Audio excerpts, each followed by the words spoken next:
Anda masih bersama kami dalam IDX for Session Closing. Pemirsa, perekonomian Indonesia di tahun 2023 diwarnai sejumlah sentimen global dan domestik. Salah satu sentimen global utama yakni terkait kebijakan suku bunga acuan Bank Sentral Amerika Serikat atau The Federal Reserve. Pada FOMC meeting terakhir di tahun 2023, The Fed memutuskan untuk mempertahankan suku bunga acuan dan memberikan sinyal berakhirnya kebijakan moneter ketat.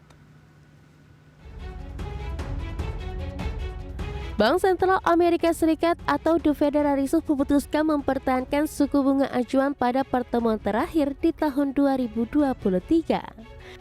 Badan pembuat kebijakan The Fed memutuskan dengan suara bulat untuk mempertahankan suku bunga acuan Federal Fund Rate di kisaran 5,2% hingga 5,5%. Keputusan ini merupakan yang ketiga kalinya The Fed mempertahankan suku bunga acuannya sekaligus menjadi level yang tertinggi sejak tahun 2001. Selain itu, Kepala Dewan Gubernur The Fed Jerome Powell mengatakan pengetatan kebijakan moneter memungkinkan besar akan berakhir dan diskusi mengenai pemotongan suku bunga mulai terlihat.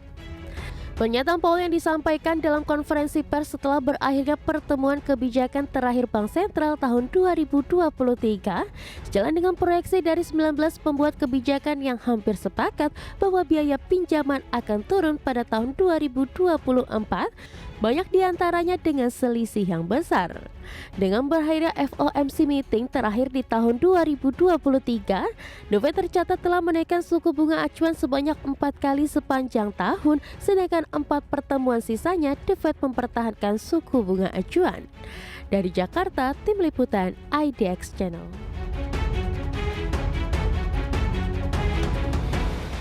Ya, pemirsa, jelang berakhirnya tahun 2023, kita ulas sejenak terkait dengan catatan perekonomian Indonesia di tahun 2023. Kita awali dari sentimen global ataupun sentimen eksternal, pemirsa, di mana salah satu yang utama yakni dinamika kebijakan suku bunga The Federal Reserve atau Bank Sentral Amerika Serikat. Ya, dengan berakhirnya FOMC meeting terakhir di tahun 2023, The Fed tercatat telah menaikkan suku bunga acuan sebanyak 4 kali sepanjang tahun, sedangkan 4 pertemuan sisanya The Fed mempertahankan suku bunga acuan.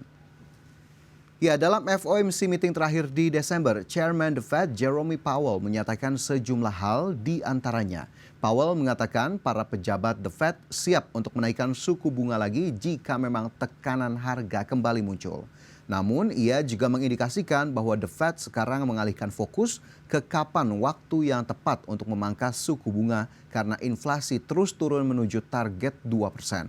Proyeksi triwulan FOMC juga menunjukkan para pejabat The Fed memperkirakan adanya penurunan suku bunga acuan sebesar 75 basis poin di tahun 2024. Laju penurunan yang lebih tajam dari proyeksi di September lalu. Dalam proyeksi kuartalan The Fed, proyeksi median suku bunga untuk akhir tahun 2024 turun menjadi 4,625% dari 5,125% pada bulan September. Para pembuat kebijakan mengantisipasi penurunan suku bunga lebih lanjut di tahun 2025 menjadi 3,6%. Ya, pemirsa, langkah yang dilakukan oleh The Federal Reserve atau Bank Sentral Amerika tentunya menjadi perhatian bagi bank sentral di berbagai negara, termasuk salah satunya Indonesia, di mana Gubernur Bank Indonesia Peri Warjio juga dalam RDGBI Desember ini menyebutkan sudah memberi sinyal kapan BI akan memangkas suku bunga. Di mana sinyal ini juga sejalan dengan indikasi The Fed yang akan memulai memangkas suku bunganya pada 2024. Gubernur Bank Indonesia Peri Warjio pun membuka peluang untuk melakukan pemangkasan suku bunga acuan pada semester 2 2024. BI menyebut hal ini seiring dengan inflasi yang terkendali pada level 2,5 plus minus 1% dan rupiah yang stabil. BI pun memastikan kebijakan tersebut bukan karena The Fed juga akan menurunkan suku bunga acuan, melainkan suku bunga acuan Amerika ini disebut hanya menjadi salah satu pertimbangan utama. Sementara yang dominan adalah inflasi dan nilai tukar rupiah itu sendiri. BI pun melihat ketidakpastian global mulai mereda yang salah satunya disebabkan oleh posisi suku bunga acuan Amerika Serikat atau Fed Fund Rate yang diperkirakan sudah mencapai level puncaknya. Itu menjadi salah satu sentimen utama yang mewarnai perekonomian Indonesia di tahun 2023, pemirsa. Dari suku bunga kita bergeser ke pertumbuhan ekonomi nasional, di mana sepanjang 2023 perekonomian Indonesia cenderung melambat. Seberapa besar perlambatan yang terjadi? Berikut kita simak informasi selengkapnya. Badan Pusat Statistik mencatat pertumbuhan ekonomi 4,94% secara tahunan pada kuartal 3 2023. Pertumbuhan ini lebih rendah jika dibandingkan dengan kuartal 3 tahun sebelumnya sebesar 5,73% year on year dan lebih rendah dari 5,17% pada kuartal 2 2023. PLT Kepala BPS Amalia Adiningrat Widiasanti mengungkapkan, melambatnya perekonomian nasional turut dipengaruhi oleh turunnya harga komoditas ekspor unggulan Indonesia. Pertumbuhan ekonomi Indonesia pada triwulan 3 2023 bila dibandingkan dengan triwulan 2 2023 atau secara Q2Q tumbuh sebesar 1,60%. Bila dibandingkan dengan triwulan 3 2022 atau secara year on year ekonomi Indonesia tumbuh sebesar 4,94%. Di tengah melambatnya perekonomian global, terjadinya perubahan iklim dan menurunnya harga komoditas ekspor unggulan, resiliensi ekonomi Indonesia kembali tercermin melalui pertumbuhan ekonomi sebesar 4,94% year on year atau secara kumulatif Indonesia ekonominya tumbuh sebesar 5,05% C2C. Sementara itu pertumbuhan ekonomi Indonesia secara kuartalan dinilai cenderung melambat. Hal tersebut dapat terlihat dalam data yang dirilis BPS di mana pada kuartal 3 2023 pertumbuhan hanya sebesar 4,94%, lebih rendah dibandingkan 2 kuartal sebelumnya di 2023 dan juga dibandingkan 4 kuartal di sepanjang tahun 2022 lalu yang bahkan sempat mencapai 5,73% di kuartal 3 tahun 2023. Lebih lanjut melihat realisasi pertumbuhan ekonomi di kuartal 3 2023, angka tersebut dinilai lebih rendah dari proyeksi pemerintah. Sebagaimana yang diungkapkan oleh Menteri Keuangan Sri Mulyani, pertumbuhan ekonomi Indonesia pada kuartal 3 diperkirakan berada di atas level 5%. Dari Jakarta, Tim Liputan IDX Channel.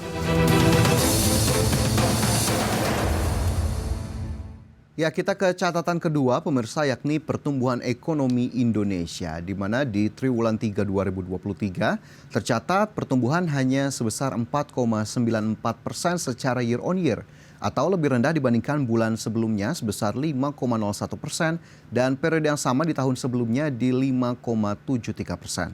Pencapaian ini pun terendah sejak akhir tahun 2021. Ya, belum kemana-mana, begitu ya bisa kita sebut pertumbuhan ekonomi Indonesia masih berada di kisaran 5%, bahkan cenderung melambat di tahun 2023. Ya, melihat realisasi pertumbuhan ekonomi terkini, pemirsa, Direktur Eksekutif Indef, Tauhid Ahmad mengatakan ini merupakan alarm perlambatan ekonomi yang tidak boleh diabaikan. Kinerja ekonomi perlu mendapat perhatian serius seiring momentum dimulainya kontestasi politik pemilu 2024. Menyikapi realisasi kinerja ekonomi di triwulan 3 2023, Indef pun membeberkan sejumlah poin yang mempengaruhi perlambatan perekonomian di Indonesia, yang juga patut diwaspadai untuk perekonomian ke depan. Pertama, yakni ekonomi terpapar perlambatan global akibat kenaikan harga komoditas beras, minyak bumi, dan emas dalam 3 bulan terakhir. Kedua, ancaman krisis pangan yang kian mengkhawatirkan. Kemudian poin ketiga yakni kendornya kinerja ekspor, padahal neraca perdagangan mencatatkan surplus 41 bulan. Namun kinerja ekspor cenderung mengalami penurunan. Keempat, konsumsi pemerintah negatif, di mana konsumsi pemerintah triwulan 3 justru tumbuh negatif 3,76% year on year. Padahal di triwulan 2 sempat tumbuh positif. Hal ini menunjukkan belanja pemerintah masih menjadi problem utama ketimbang penerimaan negara. Ya, di saat yang sama ekonom senior Hatip Basri mengungkapkan penurunan tingkat tabungan saat ini akan menjadi tanda awal bahwa konsumsi mulai melambat. Hatip mengatakan pola konsumsi ini menandakan ekonomi yang mulai melambat, di mana masyarakat disebut mulai mengurangi permintaan untuk barang secondary dan juga tersier. Fenomena makan tabungan masyarakat Indonesia ini setidaknya juga sudah terbaca sejak pertengahan 2023. Fenomena tersebut terungkap salah satunya melalui survei konsumen yang dirilis oleh Bank Indonesia. Bahkan fenomena makan tabungan masih berlanjut di bulan November 2023. Survei November memperlihatkan porsi pendapatan konsumen yang disimpan atau saving to income ratio masyarakat Indonesia kembali merosot dari 15,7% pada Oktober menjadi 15,4% pada November. Sebaliknya, proporsi pendapatan konsumen untuk pembayaran cicilan atau hutang alias debt to income ratio justru naik dari 8,8% di Oktober menjadi 9,3% di November. Ya, perlambatan ekonomi ini harus segera diantisipasi agar kemudian tidak berlanjut di tahun 2024. Ya, selanjutnya kita ke indikator ekonomi lainnya pemirsa, yakni inflasi. Ya, meski masih diklaim terkendali, namun nyatanya komoditas pangan mendominasi realisasi inflasi Indonesia di sepanjang tahun 2023. Dan sebagai gambaran, berikut rangkuman informasinya. Mahalnya harga komoditas bahan pokok menjadi salah satu penyumbang tingginya angka inflasi di tanah air. Setiap tahunnya dengan semakin tingginya harga bahan pokok, membuat angka inflasi di Indonesia juga ikut meningkat. Dominasi komoditas bahan pokok atau pangan bahkan masih terlihat tinggi hingga November 2023.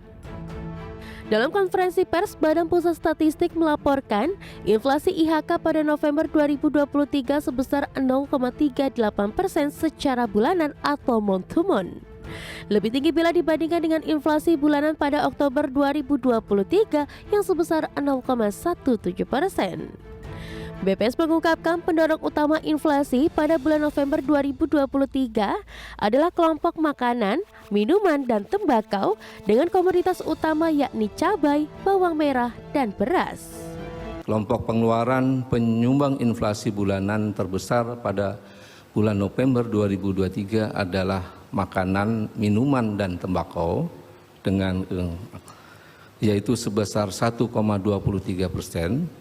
Dan andil inflasi sebesar 0,32%.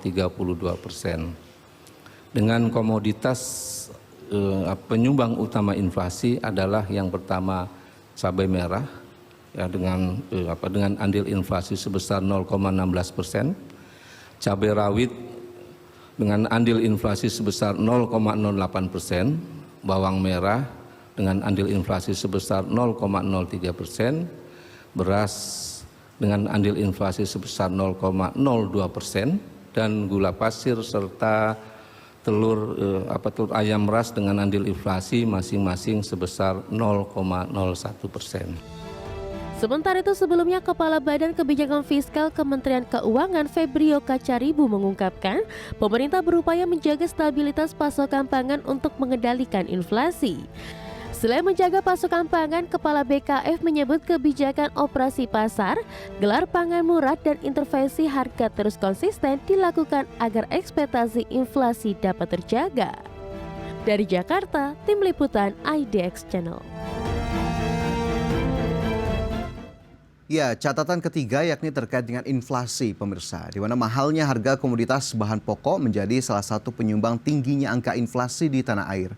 Sejumlah bahan pokok yang mencatat kenaikan harga di sepanjang 2023 diantaranya gula yang sudah mencapai Rp17.500 per kilogram, kemudian beras yang sempat tembus Rp15.000 per kilogram, cabai merah di kisaran Rp70 hingga Rp80.000 per kilogram, serta komoditas daging ayam dan juga telur ayam. Ya, terkait inflasi pangan pemirsa, Bappenas menyebut program bantuan pangan dinilai mampu meredam laju inflasi di tengah gejolak harga beras di tanah air. Hal ini akibat dari penurunan produksi di tahun ini yang dipicu oleh musim kemarau ekstrim. BPS menyebut dampak penyaluran bantuan pangan terlihat dari penurunan inflasi beras yang direkam BPS. Tercatat inflasi beras bulan Maret turun menjadi 0,7% dari bulan sebelumnya yang tembus 2,63%. Kemudian menurun lagi menjadi 0,55% pada April dan menjadi 0,02% pada bulan Mei. Melihat dampak positif terhadap penurunan inflasi, bantuan beras diberikan kembali pada September, Oktober, dan juga November kepada 21,3 juta keluarga penerima manfaat sebanyak 10 kg per bulan. BPS pun mencatat angka inflasi beras pada November lalu melandai menjadi 0,43% setelah sebelumnya sempat merangkak naik saat bantuan di stop. Ya, lebih lanjut pemirsa masih terkait inflasi di mana Bank Indonesia menargetkan laju inflasi akan terjaga pada kisaran 1,5% hingga 3,5% pada 2024 mendatang. Harga pangan disebut menjadi pekerjaan rumah untuk menjaga inflasi tahun depan. Deputi Gubernur BI Yuda Agung menyampaikan bahwa tingkat inflasi di dalam negeri telah terkendali dalam sasaran target 2 hingga 4% di tahun 2023. Yuda mengatakan pengendalian inflasi khususnya pangan akan terus digalakkan melalui tim pengendalian inflasi pusat dan juga daerah. Ya pemirsa, itu tadi sekilas catatan laju perekonomian Indonesia di tahun 2023 yang diwarnai sejumlah sentimen dan juga tentunya sejumlah indikator yang bisa menjadi modal untuk tahun 2024 dan kita harapkan ini bisa menjadi lebih baik terutama dari sisi pertumbuhan ekonomi yang kemudian bisa melaju lebih cepat, melaju lebih tinggi dan juga inflasi yang bisa tetap terkendali meskipun di saat yang sama daya beli masyarakat harus terus didorong tentunya oleh sejumlah kebijakan dan juga sejumlah insentif terutama bagi masyarakat kelas menengah bawah.